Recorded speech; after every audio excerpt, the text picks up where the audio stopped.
Ça marche. Parti en marche arrière, ouais. C'est bon, ok.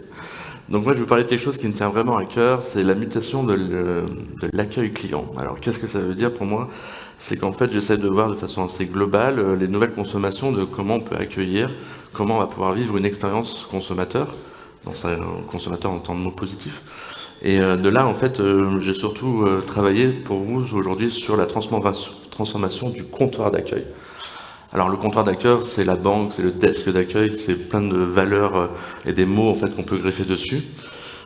Pourquoi le comptoir d'accueil? Parce qu'en fait aujourd'hui il y a un peu parfois un diktat du no comptoir, faut être libre, fluide, pourquoi pas, mais toujours dans une notion de contexte, dans une notion de valeur, de pas en fait être, se sentir mal à l'aise parce qu'on a un comptoir, et au même titre pouvoir construire avec ces valeurs des no comptoirs mais maîtrisés.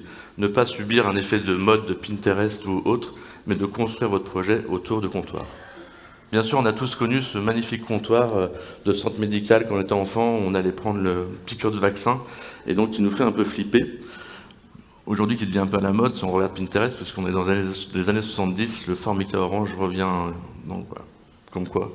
Mais surtout, on va pouvoir commencer à parler de comptoir, toujours dans un classicisme, dans un ordre, on va dire, où on veut que les gens aient une distance, parce qu'on veut amener ça, garder ça comme une croyance, une fonction. Donc dans l'hôtellerie de luxe classique, on va toujours garder ce comptoir comme un geste, on va dire, de séparation, et qui va pouvoir de même distinguer des fonctions et on va dire bien mettre en place la distanciation entre clients et prestataires de services et expérientiel, excusez-moi. Mais en fait, on peut commencer à le dériver. Ce comptoir, en fait, d'un seul coup, il peut rester comptoir, mais devenir disproportionné. Ce comptoir, c'est l'Hudson à New York, qui fait 17 mètres de long. Il a été même mangé par la nature, et d'un seul coup, on le rend dans un élément patrimonial végétal. Et en fait, on va sacraliser par le lustre juste à un endroit, là où on va dire siéger le service et l'apport de service par la conciergerie ou le service d'accueil. Donc ce comptoir, il est signifiant. Il est très fort en fait. Il est disproportionné dans un espace qui est monumental, comme la nature qui mangerait cette pièce. Et en fait, on va passer un vrai moment sous ce lustre au baccarat, hyper qualifié. Mais en fait, ce desk, ce comptoir va aussi changer et muter parce que l'hôtellerie aujourd'hui amène d'autres façons de vivre, d'autres façons de fonctionner, et elle doit exprimer en fait des valeurs. Là, on est vraiment dans l'exemple type de l'objet qui doit être signifiant, c'est-à-dire qu'on est certes sur un comptoir, mais ça ne ressemble plus vraiment à un comptoir d'hôtel.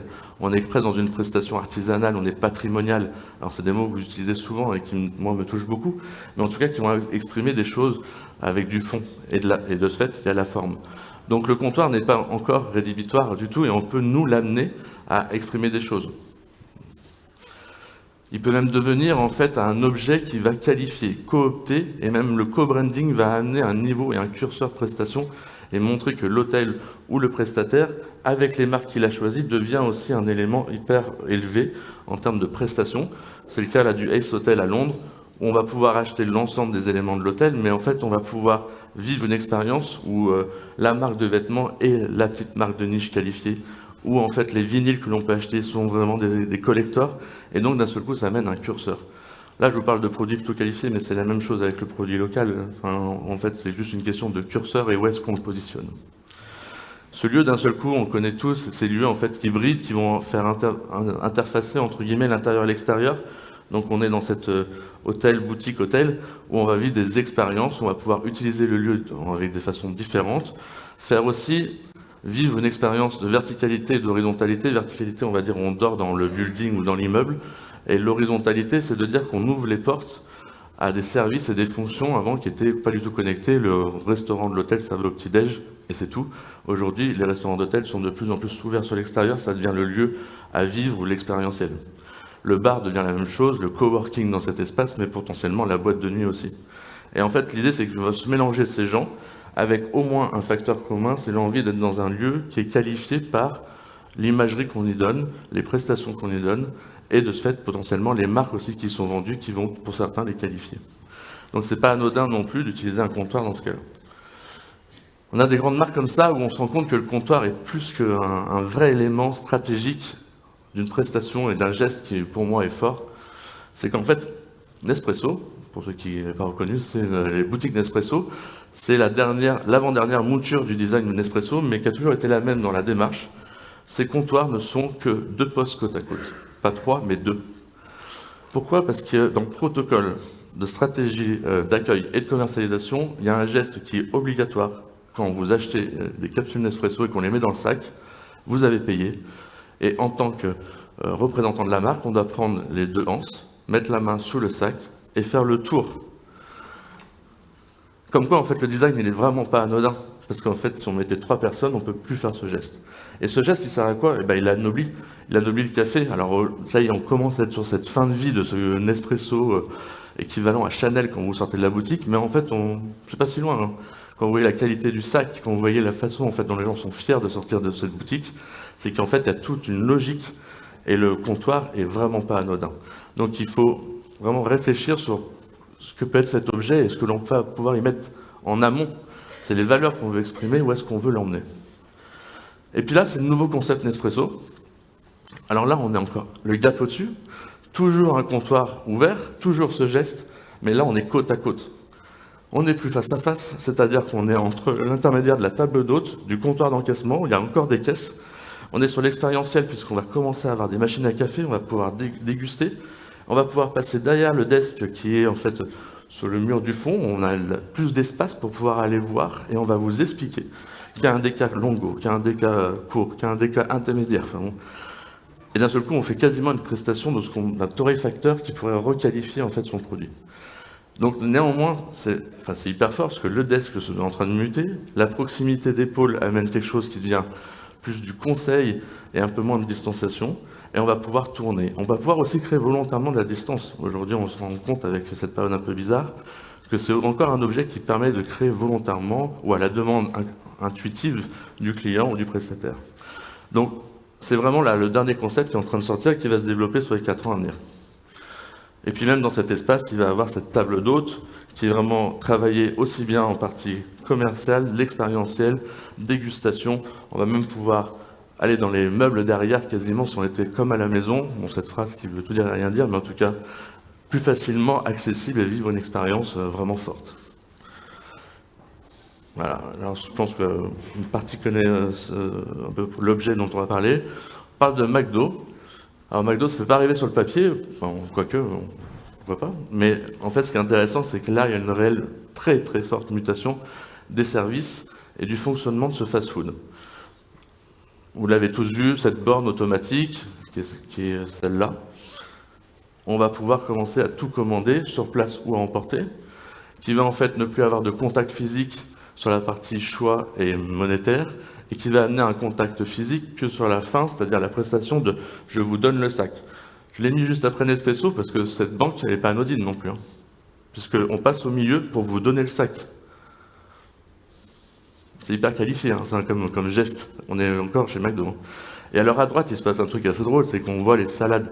Alors là, on se dit c'est un peu du greenwashing, enfin tout ce que vous voulez, mais néanmoins, on commence à les mettre en avant, on met le produit en avant. Donc ça commence à être déjà un peu dingue.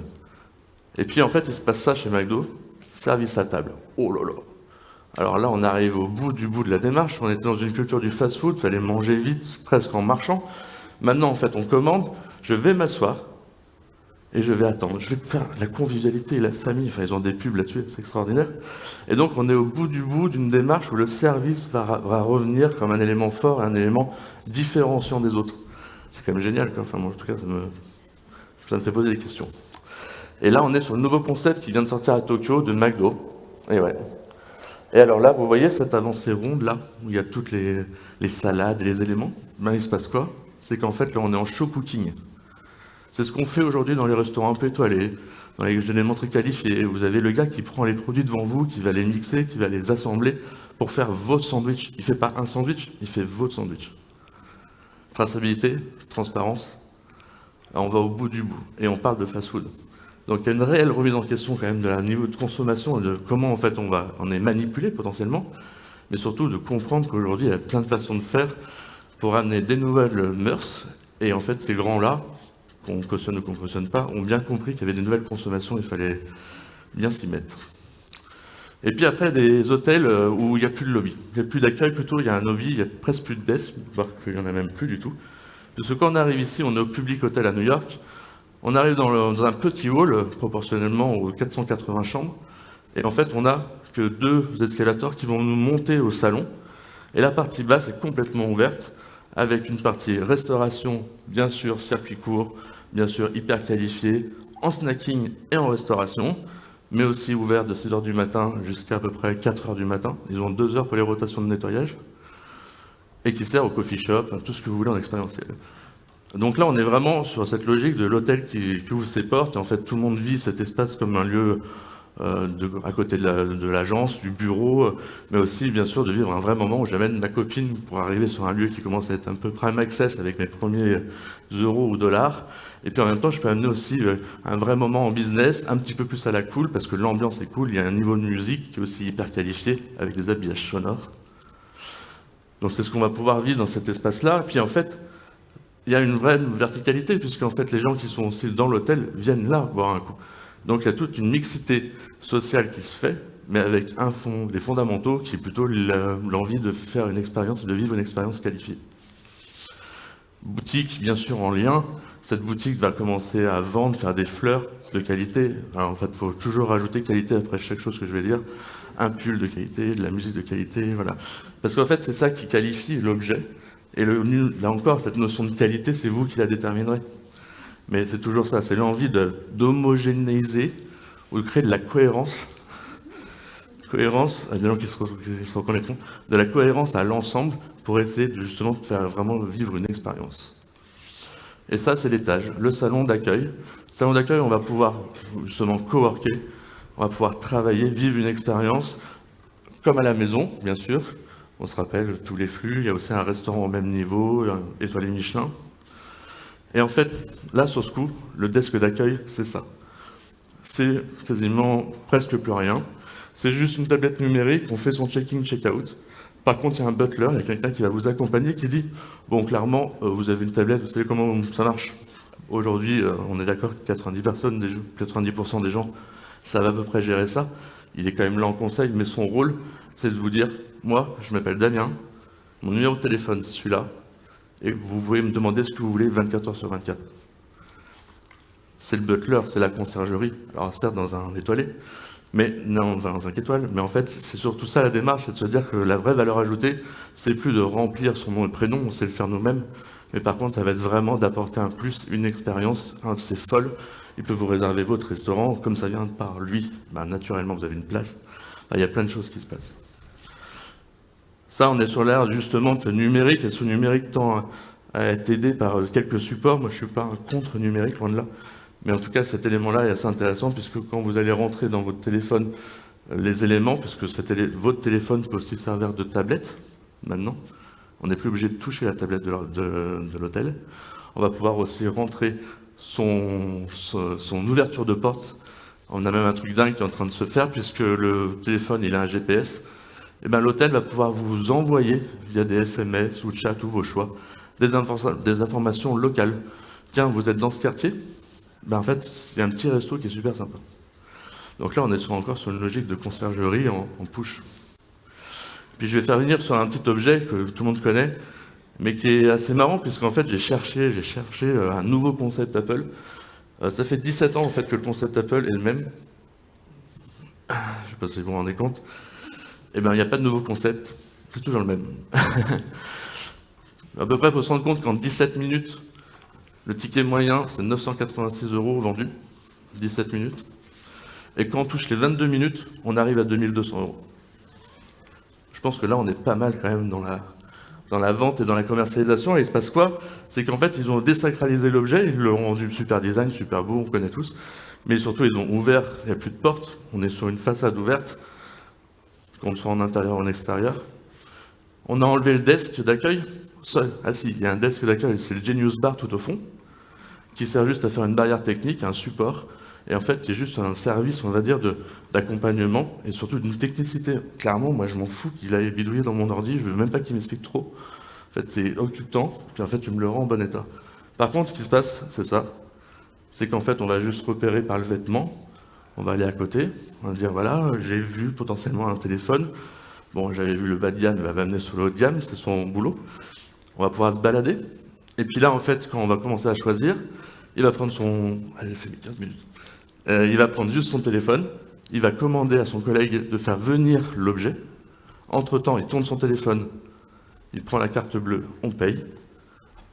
Aucune perte de contact.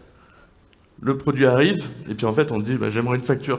Pas de problème. Dans ces tables, le téléphone étant connecté, il sait en Bluetooth où est l'imprimante la plus proche. Je prends ma facture, je la mets dans le sac, merci monsieur. 2000 €, 22 minutes. Voilà. C'est comme quoi, en fait, aussi, ce lien physique, ne pas perdre contact, fait beaucoup de choses, en fait, dans l'évolution des métiers et surtout la prestation qu'on peut y donner. Donc, juste pour finir, en fait, le comptoir, pas de comptoir, ce n'est que la finalisation. Ce qu'il faut surtout comprendre, c'est la démarche pour qui, pourquoi et où est-ce qu'on fait les choses. Et à partir de là, vous aurez normalement un design plutôt logique. Merci. Merci Damien.